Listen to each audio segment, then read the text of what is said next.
আমার প্রিয় ছাত্রছাত্রীরা, আশা করি তোমরা সবাই ভালো আছো। নভেম্বর মাসের মূল্যায়ন নিয়ে হাজির হয়েছি।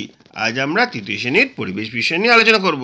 দেখো, এর আগে বাংলা, ইংরেজি, গণিত নিয়ে আলোচনা হয়ে গেছে। যারা যারা দেখোনি, প্লেলিস্টে গিয়ে দেখতে পারো, তোমাদের অনেক কাজে আসতে পারে।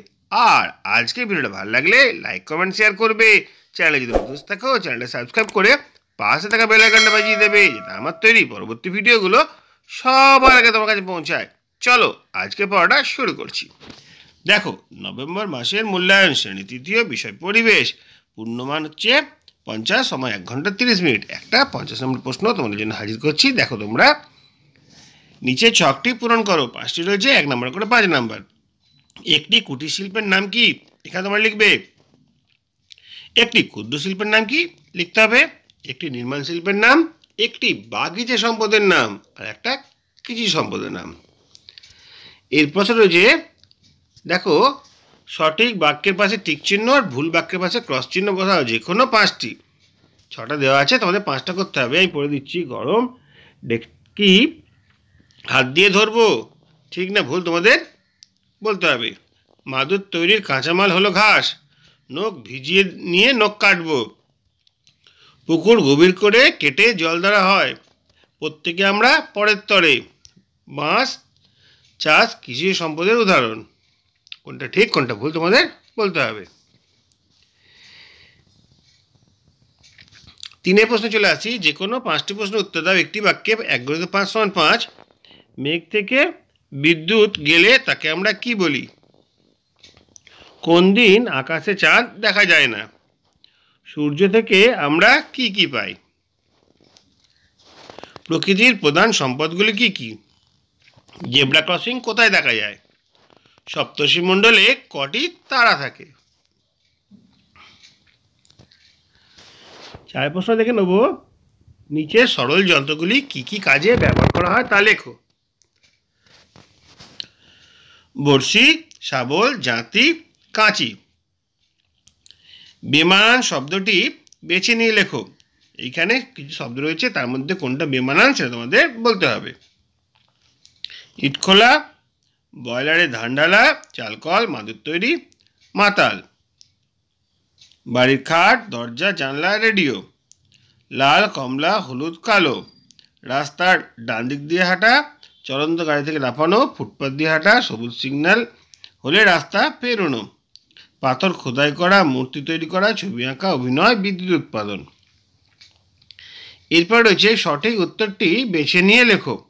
দেখো, কাগজের কাঁচামাল হলো ঘাস, পাট, শন না বাঁশ? যেটা সঠিক তার মাথায় দাগ দিতে হবে।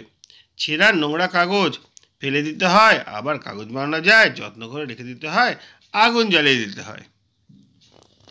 তারপর রয়েছে, নিচের কোন ক্রমে তোমার ছায়ার দৈর্ঘ্য ক্রমশ ছোট হবে? বিকেল 4টে, সকাল 7টা, সকাল 10টা, দুপুর 12টা। সকাল 10টা, 12টা, দুপুর 2টো, বিকেল 3টে। সকাল 10টা, দুপুর 12টা, দুপুর 2টো, বিকেল 4টে, দুপুর। জল বাঁচাতে নিচের কোন কাজটা করা উচিত নয়? যথাসম্ভব বৃষ্টির জল দিয়ে চাষ করা, ফুল গাছের গোড়ায় কাঁচা আনাজ দিয়ে জল ঢালা, জলের কল খুলে রাখা, বৃষ্টির জল ধরে সেই জলে স্নান করা। আনাজ কাটা হয় বঁটি দিয়ে, কাঁচি দিয়ে, কোদাল দিয়ে, নেল কাটার দিয়ে। অমাবস্যার রাতে আকাশে চাঁদ থাকে না, তাই সামনে কেউ থাকলে ভালো করে দেখা যায় না। 3 থেকে 5 মিটার দূরের লোককে চেনা যায়, 8 থেকে 10 মিটার দূরের লোককে চেনা যায় না, 10 থেকে 15 মিটার দূরের লোককে চেনা যায়। 7 প্রশ্নটা হচ্ছে, যে কোনো 7টি প্রশ্ন উত্তর দাও। 2টি একটি বাক্যে। 2 × 7 = 14। দরজা জানলা বন্ধ করার সময় কি কি ব্যাপারে খেয়াল রাখা উচিত? পথে যেতে যেতে ঝড় আসলে কি করা উচিত? ভিজে জামা কাপড় পরলে কি কি কষ্ট হয়? বেশি পরিমাণ ফলের গাছ লাগানোর সুবিধা কি? অমাবস্যা পূর্ণিমা কাকে বলে? দর্শনেন্দ্রিয় ও শ্রবণেন্দ্রিয় বলতে কি বোঝো? দিকচক্ররেখা বলতে কি বোঝো? কি কি ছাড়া গাছ জন্মায় না? 2টি ঘরোয়া শিল্পের নাম লেখো। এরপর আমরা চলে আসছি 8 প্রশ্ন। 2টি বা 3টি বাক্য উত্তর দাও, যে কোনো 2টি। 3টি রয়েছে, 2টো অ্যান্সার দিতে হবে। 3 নম্বর করে 6 নম্বর। দেখো প্রথম কোশ্চেন হচ্ছে রাতের আকাশ দেখতে কেমন, ছায়াপথ কাকে বলে।